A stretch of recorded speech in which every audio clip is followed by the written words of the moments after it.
पिता तुम्ही हो बंधु सखा तुम्ही हो माता पिता तुम्ही हो बंधु सखा तुम्ही हो साथी तुम्ही सहारे कोई ना अपना सिवा तुम्हारे तुम्ही हो साथी तुम्ही सहारे कोई ना अपना सिवा भारत माता की जय भारत माता की जय वंदे मातरम वंदे मातरम इनकलाब जिंदाबाद सफाई करनी पड़ेगी। उसके बाद कपड़े धुलने पड़ेंगे। हाँ? पोछा झाड़ू। अब क्या है, लेकिन पैसा यहाँ मिलता है। इसमें आपकी सैलरी होएगी मुझे तो 40,000 से लेके 50,000 के बीच में। लेकिन काम बहुत करना पड़ेगा, काम करना पड़ेगा ना, है ना? अब क्या हुआ, आप थोड़ा सा ऊपर बढ़े, आपने 12th पास कर लिया। अब यहाँ पे क्या होगा, यहाँ पे आपको क्लरिकल काम करना पड़ेगा, रजिस्टर देखने पड़ेंगे, ठीक है। उसके बाद कितने लोग आ रहे हैं अटेंडेंस लगानी पड़ेगी।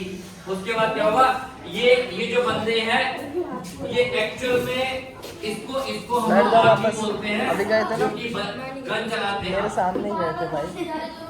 ये कितना मासूम चाहिए भाई तुझे? ये भी गया था सर, इसको मैंने भेजा था। नहीं ये भी इसको 2 बार भेज चुका हूं मैं।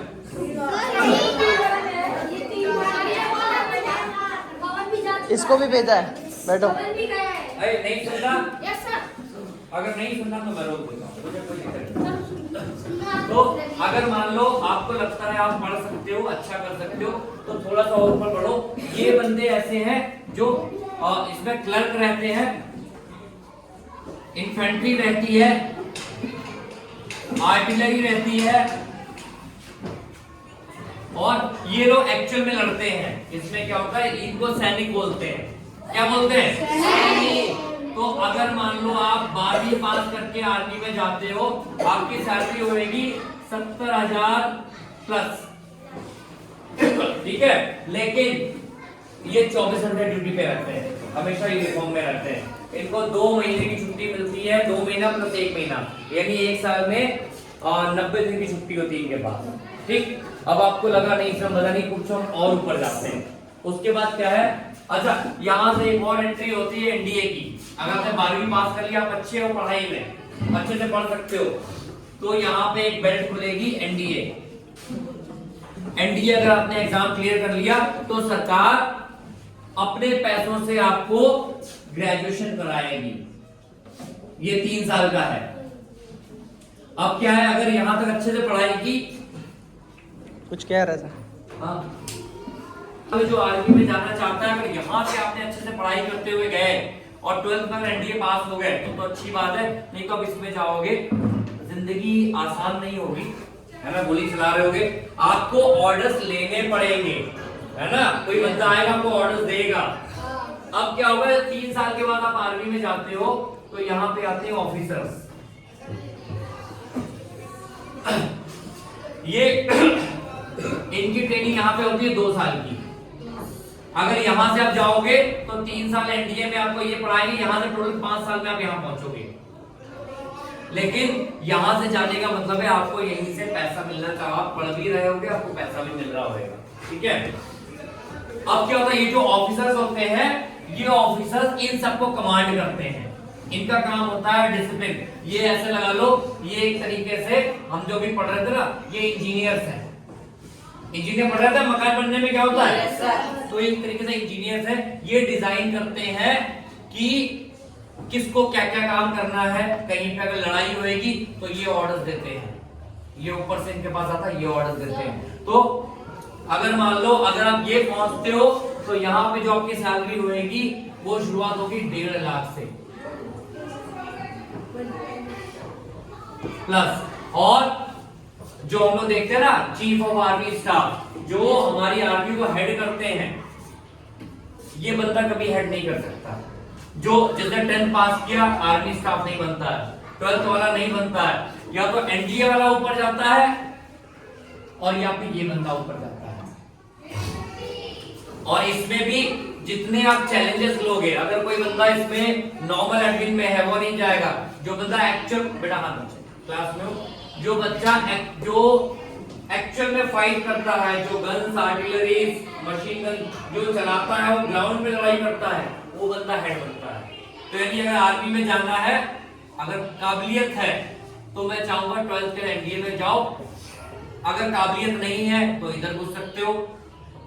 इसमें मैं चाहूंगा नहीं हमारे यहाँ से कोई बच्चा जाए, क्योंकि अगर मान लो साफ सफाई करनी तो यही कर लो, है ना। हाँ, तो यानी आपको अगर आर्मी में जाना तो पढ़ाई बेटा जम के करनी पड़ेगी। और मैं चाहता हूँ कम से कम यहाँ पे जाके रुको। ये भी सही है, मैं नहीं खराब है, सही है, लेकिन कर सकते हो, काबिलियत है तो ऊपर बढ़ो। हो गया, तो आर्मी और डॉक्टर क्लियर हो गया? मानसी, मैं आपको मारना नहीं चाहता, लेकिन ऐसा नहीं कि मैं मार नहीं सकता, मैं नहीं चाहता और नहीं सकते में अंतर है। अच्छा, पायलट के लिए बेटा पैसा चाहिए, सुनो, पायलट के लिए पैसा चाहिए।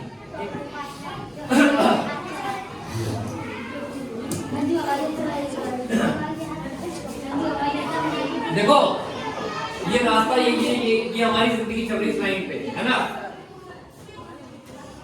तो ये 10th हो गया, ये 12th हो गया, ठीक है।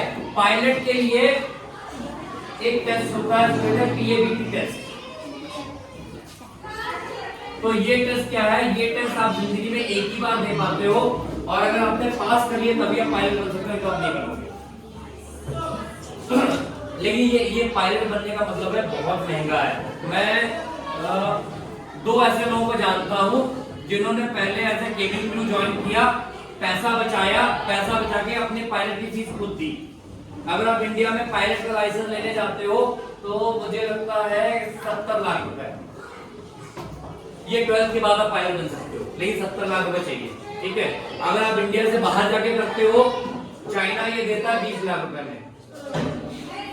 तो 2 ऑप्शन है, एक ये ऑप्शन है आप यहां से ग्रेजुएशन तक करो, अच्छे से पढ़ाई करो, यहाँ पे पैसा बचाना चालू करो। 70 लाख का अगर आपने बढ़िया से पढ़ाई की तो 5 से 6 साल में बचा सकते हो और अपने पैसों से पायलट बन जाओ, ठीक है। तो ये ऑप्शन है। और मैं जानता हूँ, मैं आपको अगर मान लो हुआ तो मैं मिलवा दूंगा। उन लड़कियों को पायलट बनना था, उन्होंने नौकरी की, पैसा बचाया, और आज वो अपने पैसों से पायलट है। तो ऐसा नहीं कि माँ बाप का पैसा होगा तभी बनेंगे, हम अपने पैसों से भी बन सकते हैं, ठीक है। अगला क्या है? पायलट हो गया। हाँ, पुलिस। अच्छा, पुलिस बताना जरूरी है। हाँ बोलो, साइड। हाँ, साइड चलता हूँ, ठीक है। हम लोग यहाँ खड़े हुए हैं, ये हो गया 10th, ये हो गया 12th, ये हो गया ग्रेजुएशन, ठीक है। और बेटा पुलिस में आजकल 10th की भर्ती शायद नहीं हो रही है ना, 10वीं तब बेकार है, यानी आपको मिनिमम जो पढ़ाई करनी पड़ेगी यहाँ पे करनी पड़ेगी, ठीक। 12वीं पढ़ाई करने के बाद पुलिस का एग्जाम होता है, ठीक है। तो अगर आप यहाँ पे पुलिस में भर्ती होते हो, आपकी स्टार्टिंग सैलरी होती है 60,000 प्लस, ठीक है। और इसमें ये एक तरीके से वर्कफोर्स होती है, जो है ना, जो कांस्टेबल, हवलदार, सीनियर हवलदार जो घूमते हैं, ठीक। अब अगर मान लो आप यहाँ पे हैं तो 60,000 रुपए मिलेंगे। अगर आपने 3 साल पढ़ाई कर ली, बेटा मत खेल, तेरे लिए बता रहा हूं मैं, मत खेल उधर। अब अगर आपने ग्रेजुएशन कर लिया तो बेटा यहाँ पे होते हैं एक तरीके से स्टेट पुलिस, ठीक है। हर स्टेट की पुलिस अलग है। इसके ऊपर बेटा होते हैं आईपीएस, इसको कहते हैं इंडियन पुलिस सर्विस।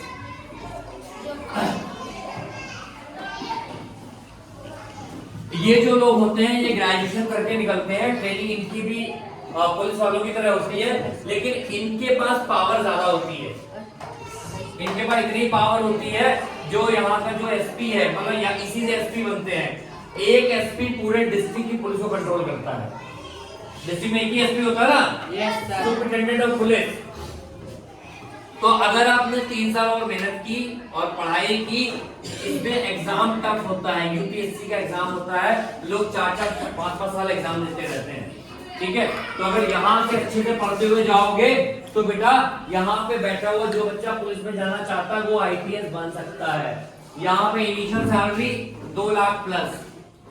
और ये वही लोग हैं जो एनडीए करके जाते हैं ना, इनका और आईपीएस उनका कैडर सेम होता है, उनकी सैलरी सेम होती है, इनकी पावर सेम होती है और उनको सेम सुविधाएं मिलती है, ठीक है। तो यहाँ पे जा सकते हो पुलिस में और यहाँ पे जा सकते हो। अगर आपको पावर चाहिए, पैसा चाहिए, रुतबा चाहिए तो 3 साल मेहनत करो, यूपीएससी क्लियर करो, यहाँ चले जाओ। अब एक चीज और है, जो बंदा 12वीं पास करके पुलिस में जाता है उसको यहाँ तक पहुंचने में, यहाँ पहुंचता है बंदा 56 साल में। मतलब क्या है, अपने रिटायरमेंट के 3 या 4 साल वो इसके ले सकता, लेकिन फिर भी वो मजा नहीं आएगा, ठीक है। हो गया, पुलिस क्लियर हो गया। साइंटिस्ट, साइंटिस्ट, अच्छा साइंटिस्ट, ठीक है। साइंटिस्ट का बताते हैं।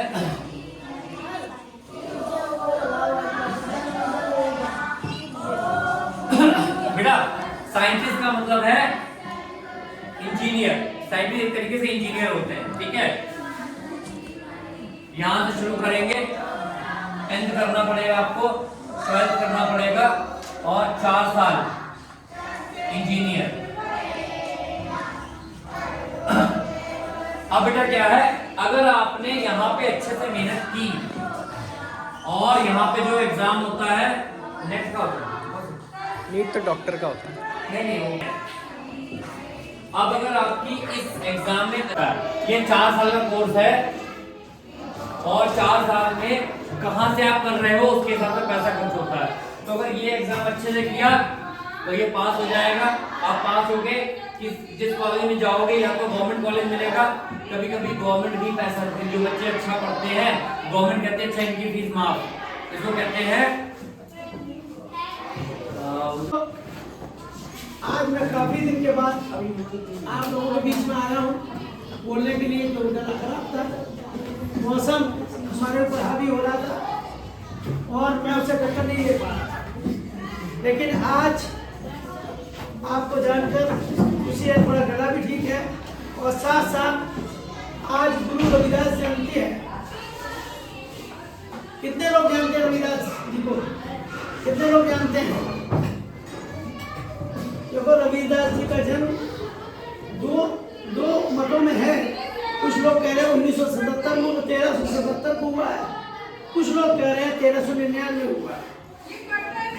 और वो जो माघ महीना है हमारा, उसकी पूर्णमासी को हुआ और उनका जन्म उत्तर प्रदेश के वाराणसी बनारस के गोवर्धनपुर में हुआ।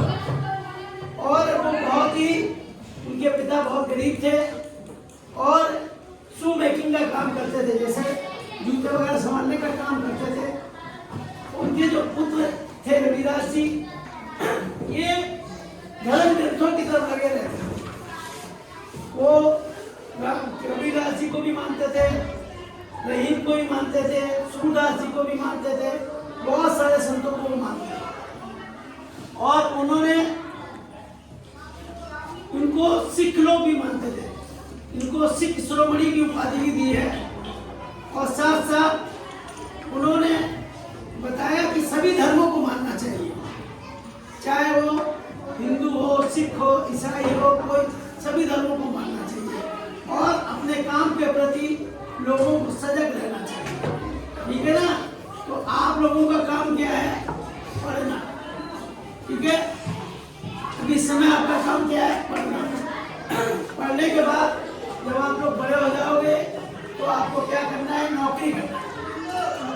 नौकरी अच्छी तरीके से करनी है, परिवार को अच्छी तरह चलाना है। आप लोगों ने किसी भी गलत गतिविधि में नहीं रहना है, चाहे वो दारू है, पीना है, चोरी करना है, समाज में किसी को मारना है, पीटना है, इन सब चीजों में नहीं रहना है। आपको सिर्फ अपनी नौकरी अच्छी तरीके से करना है, अपना परिवार अच्छी तरीके से चलाना है। सर ने जैसे बहुत सारी बातें बताई अभी कि जेईई मेंस वगैरह ये सारे एग्जाम बताए, IAS PCS का बताया, तो कोई मुश्किल नहीं है जब आप अपने मन में ठान लीजिए। हनुमान जी को पता था कि हमारे पास कितनी शक्ति, पता था हनुमान जी को? नहीं था। ध्यान उधर है, बच्चों लोग देखो, इसको बताना जरूरी है। हनुमान जी को नहीं पता था कि हमारे अंदर कितनी शक्ति है ना, उनको शक्ति याद है।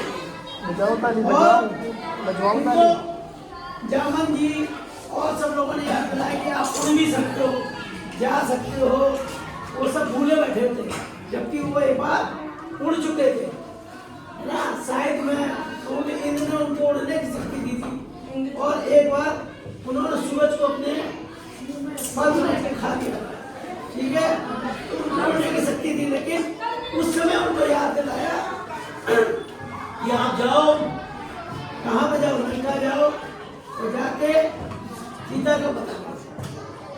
तब उनको ध्यान आया कि हम उड़ सकते हैं, जबकि पहले उड़ चुके थे। तो हनुमान जी उड़ के गए, नहीं तो किसी भी बानर में ऐसी शक्ति नहीं थी कि वो लंका जा सके। तो हनुमान जी वहाँ गए, जाने के बाद सीता जी का पता किया उन्होंने, और पता करने के बाद में वो फल खाने लगे। ऐसे उनकी भूख खाने की इच्छा हुई खाना खाने की, उन्हें लोग पकड़ ले गए। तो जब भीष्म जी ने कहा कि भाई ये दूध को हम लोग मारते नहीं है, तो उन्होंने कहा रावण ने इनको ऐसी सजा दो, इनका मालिक भी परेशान हो और ये खुद भी परेशान हो। उनके पूछ में क्या किया? आग लगा दी। आग लगाने के बाद में हनुमान जी ने क्या किया? पूरी लंका जला दी। और उसके बाद जलाने के बाद अपनी पूछ की आग बुझा के सीता जी का पता करके आ गए। तो देखो सर, आप लोगों को आपकी शक्ति याद दिला रहे हैं कि आपके अंदर कितनी बड़ी शक्ति है कि आप लोग पढ़ सकते हो और कुछ भी बन सकते हो, ठीक है। जैसे कि मैं कहीं पढ़ रहा था कि कितने लोग अभी सोचते थे, जैसे हमारे मोदी जी एक बार अमेरिका गए हुए थे, तो सोचते थे काश हमें व्हाइट हाउस में जाने का मौका मिल जाए। व्हाइट हाउस वो जगह है जहाँ अमेरिका के राष्ट्रपति रहते हैं। लेकिन समय ने कैसी गड़बड़ ली, उन्होंने मेहनत की, आज उनको खुद बुलाया जा रहा व्हाइट हाउस में खुद बुलाया जा रहा। तो इस तरह से अगर आप चाहें तो कोई चीज मुश्किल नहीं है कि आप वो ना कर सकें, ठीक है ना। और इतना पैसा कमा सकते हैं, उसके आवश्यकता है।